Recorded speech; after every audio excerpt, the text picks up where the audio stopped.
जय हिंद, वंदे मातरम। स्वागत है आप सभी का गुरुजी वर्ल्ड एग्जाम स्टडी प्लेटफॉर्म में। राष्ट्र हित में शिक्षा, this is Dheeraj Dwivedi from Guruji world. उम्मीद है आप और आपका परिवार बेहतरीन और उम्दा होगा। आज की है वीडियो दोस्तों हिंदी के सबसे कठिन टॉपिक अल्प प्राण व्यंजन और महाप्राण व्यंजन पर आधारित है।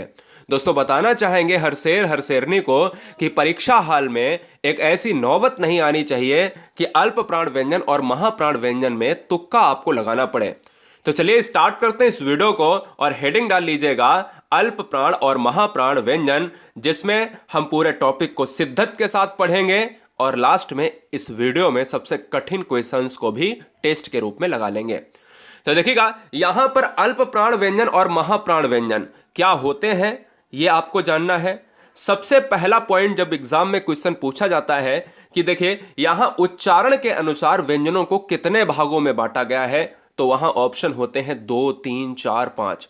तो नोट्स को मेंटेन करना है, पूरी शिद्दत के साथ पढ़ाऊंगा, पूरी शिद्दत के साथ आपको पढ़ना है। अधूरा ज्ञान खतरनाक होता है। पूरी हिंदी को पढ़ने के लिए नीचे लिंक है, नोट्स को मेंटेन करो। देखिएगा इस टॉपिक में आपने देखा कि भाई उच्चारण के अनुसार व्यंजनों को दो भागों में बांटा जाता है, तो दो को अंडरलाइन करके अपने नोट्स में लिखिएगा। वो कौन से दो भाग हैं? एक है अल्प प्राण है और एक है महाप्राण है। अब इस अल्प प्राण और महाप्राण को पढ़ने से पहले मुझे ये चीजें हमेशा पता होनी चाहिए कि ये प्राण वर्ड क्या आ रहा है। इसमें बार बार इसमें एक वर्ड यूज हो रहा है प्राण, ना किताबों में मिलेगा ना कोई टीचर बताएगा। समझिए अल्प प्राण व्यंजन और महाप्राण व्यंजन में जो प्राण वर्ड है ये कोई अनोखा शब्द नहीं है। ये दोस्तों ये हवा को ही प्राण कहा जाता है। हवा को संस्कृत में प्राण कहा जाता है। यह बात आपको जान लेनी है। भाई जो प्राण है ये वायु है, जो प्राण है ये हवा है। ठीक है, इसी आधार पर इनका नामकरण हुआ अल्प प्राण, यानी कहा गया महाप्राण। तो इसी आधार पर कम हवा को उच्चारित करने पर आप देख रहे हो, जैसे मैंने आपको फिगर में दिखाया है, जब भी हम कोई चीज बोलते हैं तो बोले गए शब्द दिखते नहीं है जैसे इसमें दिख रहा है, ऐसे नहीं दिखते हैं। मैंने आपको केवल दिखाया है, रिलेट करवाया है। इसी आधार पर जब हम धीरे से कोई चीज बोलते हैं वो अल्प प्राण होती है, कम वायु वाली, और जब तेजी से बोलते हैं तो अधिक हवा निकलेगी तो वो महाप्राण कही जाती है। अब आते हैं पूरे टॉपिक पर, सही से पढ़िए। मेन टॉपिक में ये क्वेश्चन आप हेडिंग डाल लीजिएगा कि अल्प प्राण क्या होता है। सबसे पहली हेडिंग आपको यह डालनी है कि अल्प प्राण होता क्या है। देखिएगा आपके सामने 5 वर्ग दिए जाते हैं। एक का, चार, टा, ता, पा दिए नहीं जाते हैं, ये आपको याद करने हैं। भाई का वर्ग में कितने हैं? 5 हैं। चा वर्ग में कितने हैं? 5 हैं।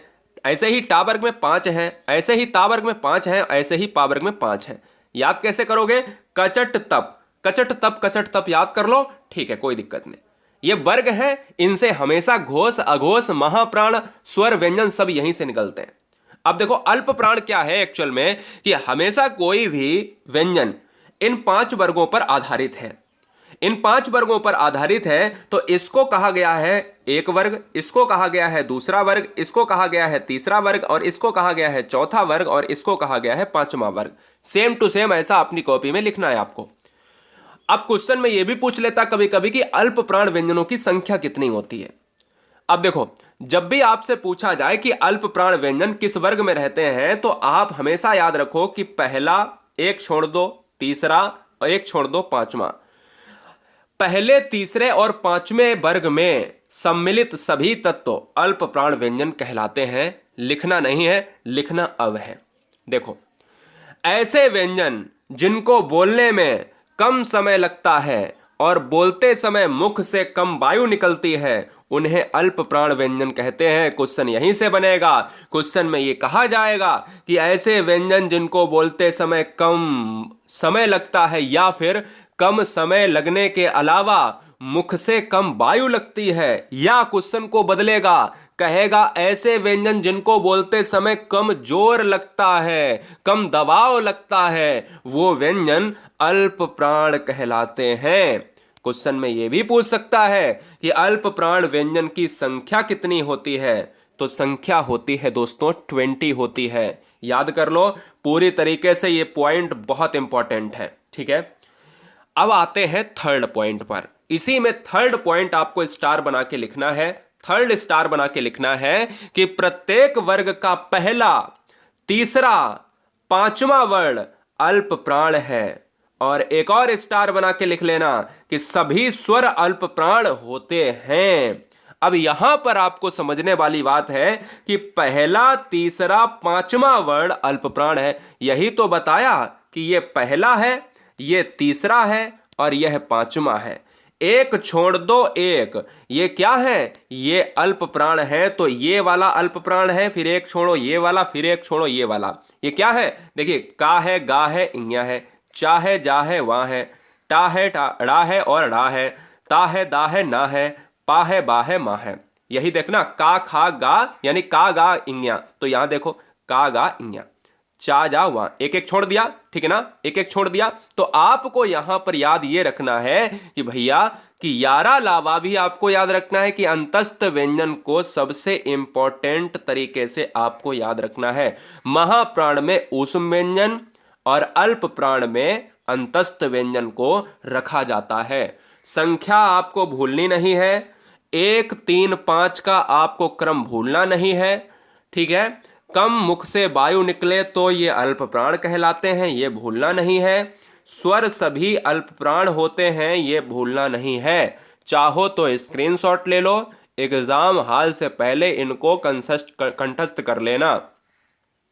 अब बात करते हैं उसी स्लाइड में महाप्राण। अच्छा मुझे बताओ, पहला, तीसरा, पांचवा मैंने ले लिया था, तो महाप्राण में अब इनकी जरूरत नहीं है। अब इनकी जरूरत नहीं है, अब मेरी जरूरत है कि दूसरा और चौथा। ये दूसरा है और ये चौथा है।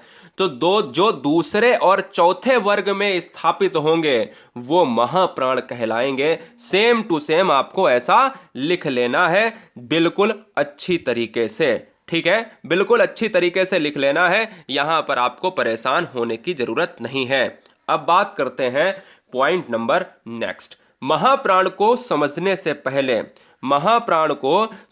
से पहले आपको क्या करना पड़ेगा, इसकी परिभाषा लिख लेनी है। ऐसे व्यंजन जिनका आप उच्चारण करते हो तो अधिक प्रयत्न करना पड़ता है, बोलते समय मुख से अधिक वायु निकलती है, उन्हें महाप्राण व्यंजन कहते हैं। इनकी संख्या कितनी होती है दोस्तों, 15 होती है। इनकी संख्या 15 होती है। यानी आपको हमने बताया क्या, अभी मैंने बताया कि जब उच्चारित करने में कम दबाव लगता है, कम वायु लगती है, कम समय लगता है, वो अल्प प्राण कहलाते हैं। और अल्प का उल्टा महा है, जब बोलते समय हम सबसे अधिक वायु का इस्तेमाल करते हैं तो वहां पर महाप्राण व्यंजन लगता है, ठीक है। चलिए, संख्या कितनी होती है, संख्या होती है 15 होती है। प्रत्येक वर्ग का दूसरा और चौथा वर्ण महाप्राण कहलाता है।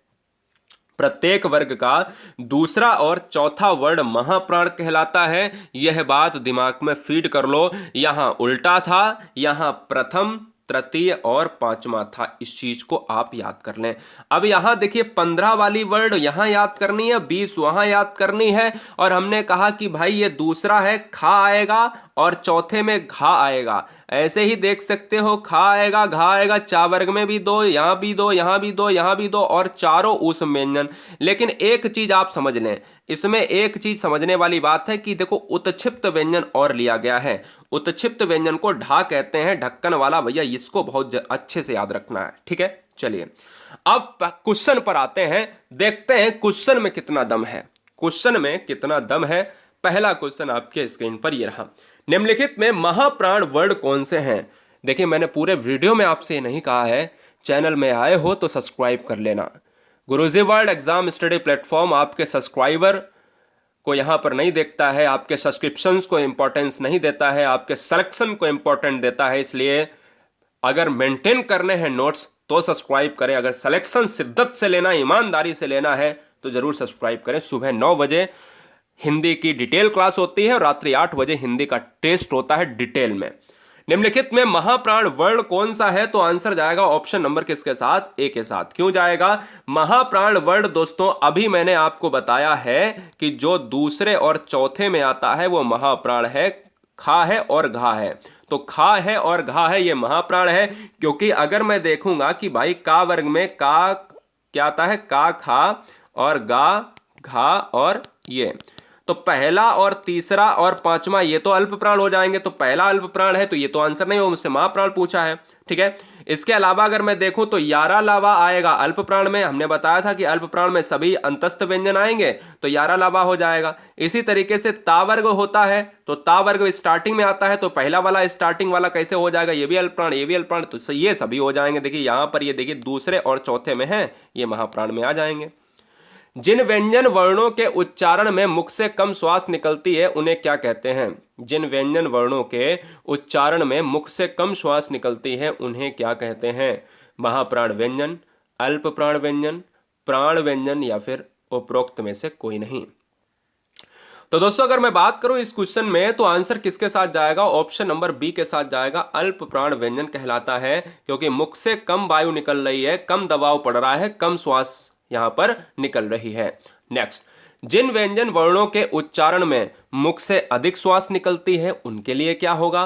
तो दोस्तों उनके लिए हमारा उल्टा हो जाएगा महाप्राण व्यंजन।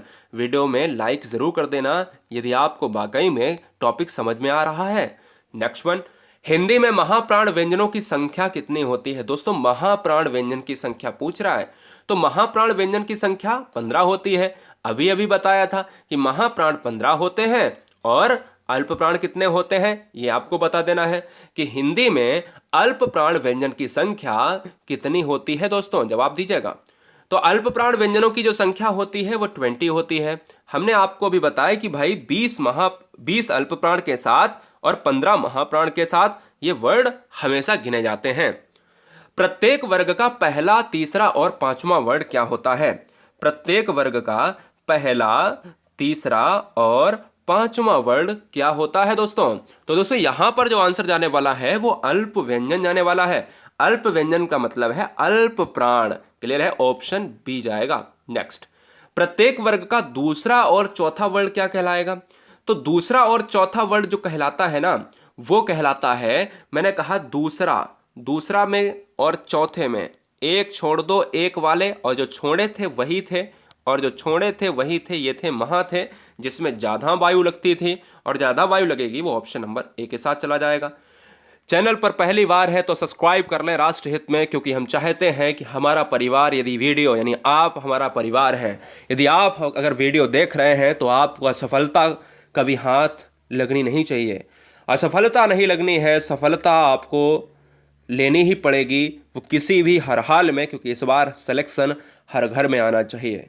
वंदे मातरम, इंकलाब जिंदाबाद।